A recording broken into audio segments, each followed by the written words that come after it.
অসম আৰক্ষীৰ সঞ্চালক প্ৰধান জি.পি. সিঙৰ এটা নিৰ্দেশৰ পিছত তিনিচুকীয়া জিলাৰ মাৰ্ঘেৰিটা লিডু অঞ্চলত এক হাহাকাৰজনক পৰিস্থিতিৰ সৃষ্টি হৈছে আৰু এই পৰিস্থিতি এইকাৰণে সৃষ্টি হৈছে যিহেতু অসম আৰক্ষীৰ সঞ্চালক প্ৰধান জি.পি. সিঙে তেওঁৰ যিটো নিৰ্দেশ সেই নিৰ্দেশত এটা কথা কৈছে যে এসপ্তাহৰ ভিতৰত অসমত যিবিলাক অবৈধ ৰেথল মাইনিং চলি আছে এই মাইনিংসমূহ বন্ধ হ'ব লাগিব আৰু তাৰ পিছতে দেখা গৈছে যে লিডু মাৰ্ঘেৰিটাৰ যিবিলাক অবৈধ কয়লাখনি আছিলে এই কয়লাখনিত কৰ্মৰত শ্ৰমিকসকলে নিজৰ ঘৰলৈ বুলি ৰাওনা হ'বৰ কাৰণে এটা হাহাকাৰজনক পৰিৱেশৰ সৃষ্টি কৰিছে। মই এই মুহূৰ্তত লিডু ৰেল ষ্টেচনত উপস্থিত আছোঁ আৰু ছাত্ৰ মুক্তি সংগ্ৰাম সমিতি, কৃষক মুক্তি সংগ্ৰাম সমিতি তথা অসম জাতীয়তাবাদী যুৱ ছাত্ৰ পৰিষদৰ কৰ্মকৰ্তাসকল আছে যে চৰকাৰে যিটো শেহতীয়াকৈ সিদ্ধান্ত লৈছে যে অবৈধ ৰেথল মাইনিংসমূহ বন্ধ কৰাৰ নিৰ্দেশ যিটো দিছে আচলতে এই নিৰ্দেশ কিমান দূৰ কাৰ্যকৰী হ'ব বা কিমান দিনলৈ এই নিৰ্দেশ বাহাল থাকিব।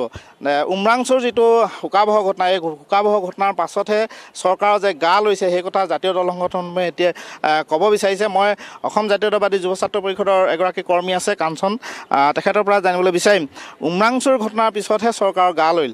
উমৰাংচুৰ ঘটনাটো যদি সংঘটিত নহ'লহেঁতেন তেতিয়া হয়তো তিনিচুকীয়া জিলাৰ এইবিলাক যি অবৈধ ৰেড হল মাইনিং এইবিলাক কণ্টিনিউ চলি থাকিলে হ'লে কি ক'ব বিচাৰে? না, আচলতে যি উমৰাংচুৰ ঘটনাৰ সংঘটিত হ'ল সেই ঘটনাৰ পিছতে আচলতে অসম চৰকাৰ হাৰ পাইছে। তেখেতৰ নিদ্ৰাত মগ্ন হৈ আছিলে অসম চৰকাৰখন।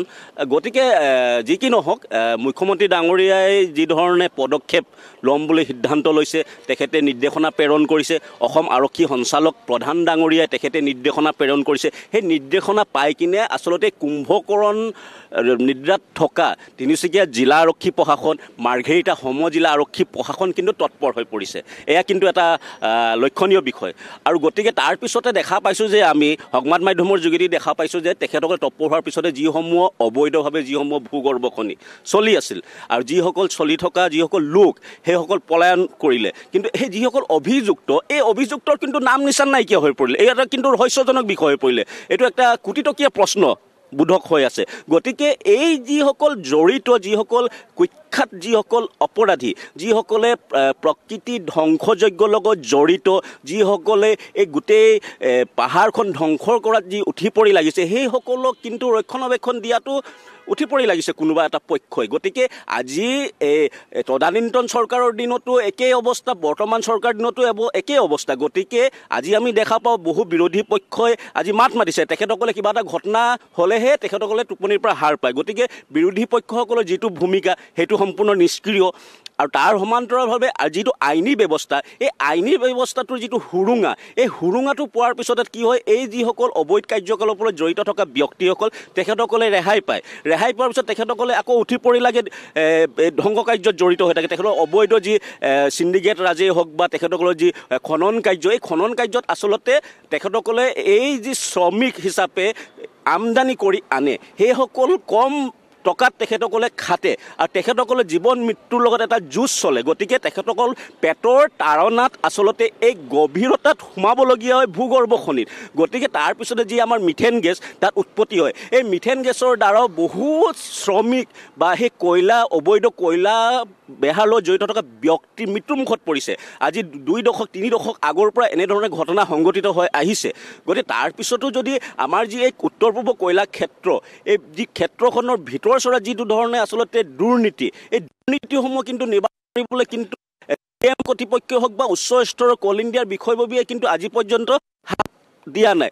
গতিকে তেখেতসকলৰ লগত থকা গোপন মিতিৰালি, তেখেতসকলৰ লগত থকা এটা বুজা পৰা, সেই বুজা পৰাৰ বাবে সেইসকল মাফিয়া চক্ৰই আচলতে তেখেতসকলক মেনেজ কৰে আৰু 60 এটা অংক হয়। এই 60-40 অংকৰ হোৱাৰ বাবে সেই কল ইণ্ডিয়া কৰ্তৃপক্ষ সেইসকলক কিন্তু এটা সেউজ সংকেত দিয়ে আৰু সেই সেউজ সংকেত পাই কিনে তেখেতসকলে নিজৰ কৰ্ম কাজবিলাক আচলতে নিৰবিচ্ছিন্নভাৱে চলাই গৈছে আৰু নিজৰ ব্যক্তিগত লাভালাভ তেখেতসকলে আদায় কৰি আহিছে। তাৰ সমান্তৰালভাৱে আমাৰ যি এটা ব্যাগুম বন বিভাগ, এই বন বিভাগ ডিগবৈ বন সংবলৰ এলেকাধীন যিটো গোটেই অঞ্চলটোৱে পৰে। গতিকে সেই অঞ্চলসমূহ তেখেতসকলেও কিন্তু অজুহাত দেখায় যে তেখেতসকলে কয় যে এই যি বনাঞ্চল আমাৰ এৰিয়াত নপৰে, কোনোবাই কয় আমাৰ ইয়াত নপৰে। গতিকে এই যি সীমামূৰীয়া এই সীমামূৰীয়া অঞ্চল, দুৰ্গম অঞ্চল, সেই দুৰ্গম অঞ্চলত হয়তো হঠাতে যাব নোৱাৰে, এইটো আমি স্বীকাৰ কৰোঁ। কিন্তু এই যি অতদিনৰ পৰা চলি আহিছে, কিন্তু এই যি ব্যাগুম বিভাগটো, এই ব্যৱস্থাটোত ক'ৰবাত নহয় ক'ৰবাত কিন্তু ঘূনে খাইছে আজিৰ তাৰিখত। গতিকে এই যি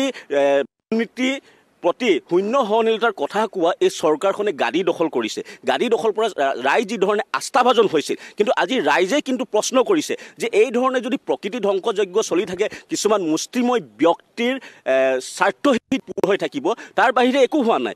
গতিকে যিধৰণে উন্নয়ন হ'ব লাগিছিলে উন্নয়ন হোৱা নাই। এই যি আচলতে উত্তৰ পূৰ্ব কয়লাক্ষেত্ৰ এলেকাধীন যিসমূহ খনিসমূহ আছে, এই খনিসমূহ বিজ্ঞানসন্মতভাৱে মুকলি কৰক, তাত নিবনুৱা যুৱক যুৱতী অলপ সংস্থাপন দিয়ক। কিন্তু সেই কাম নকৰি কিনে কি কৰিছে, এই যি অবৈধ কাৰবাৰ আচলতে চলাই আহিছে তেখেতসকলে, এই অবৈধ কাৰ্যকলাপ চলাৰ বাবে এই যি আচলতে মাফিয়া চক্ৰত, এই মাফিয়া চক্ৰটোক আচলতে উৎসাহিত কৰাৰ এক চেলুহে হৈছে। গতিকে এই যিসকলক উৎসাহিত কৰিছে মাফিয়া চক্ৰটোক, গতিকে আজি মুখ্যমন্ত্ৰী ডাঙৰীয়াই যিটো নিৰ্দেশনা, এই নিৰ্দেশনাটো আখৰে আখৰে পালন কৰিব কি নাই, সেইটো এটা কিন্তু পৰিতাপৰ বিষয়। আমি বিচাৰিছোঁ যিহেতু এজন মুখ্যমন্ত্ৰী, এখন ৰাজ্যৰ মুখ্যমন্ত্ৰীৰ কথাৰ অস্তিত্ব থাকিব লাগিব। গতিকে তেখেতৰ যিটো বাক্যবান, সেই বাক্যবানটো আখৰে আখৰে পালন হোৱাটো অসমবাসী ৰাইজে বিচাৰিছে। গতিকে আমি মাৰ্ঘেৰিটাবাসী ৰাইজেও বিচাৰিছোঁ যে মাৰ্ঘেৰিটা আচলতে যিধৰণে চৰণীয়া পথাৰ হ'ব ধৰিছে, সন্দেহযুক্ত নাগৰিকে আজি ভৰি পৰাৰ এক দেখা পোৱা গৈছে। আৰু এই দেখা পোৱাৰ লগে লগে আমাৰ ইয়াত থকা বিভিন্ন জাতি জনগোষ্ঠীৰ মাজত এক শংকাময় পৰিৱেশ বিৰাজমান কৰিছে। আজি সেইসকলৰ দ্বাৰা কিবা আজি কুটাঘাতমূলক কাৰ্যকলাপ সংঘটিত হ'ব নেকি? বিভিন্ন সময়ত তদানীন্তন চৰকাৰৰ দিনতো এনে ঘটনা সংঘটিত হৈ গৈছে। ফুলকমলীয়া কিশোৰীত সেইসকল সন্দেহযুক্ত নাগৰিকৰ চিকাৰ হৈছিল। গতিকে সেই কথা আমি কেতিয়াও পাহৰিব নোৱাৰোঁ। গতিকে এই যি আমাৰ আচলতে পৰিৱেশ আচলতে বিনষ্ট কৰিবলৈ উঠি পৰি লগাসকলৰ বিৰুদ্ধে এটা আইনী ব্যৱস্থা ল'ব লাগে, আৰু সেইসকলক অতি শীঘ্ৰে চিনাক্তকৰণ কৰিব লাগিব। অন্যথাই কিন্তু আমাৰ এই যি আন্দোলন, এই আন্দোলন কিন্তু ভয়াৱহ ৰূপ ধাৰণ কৰিব।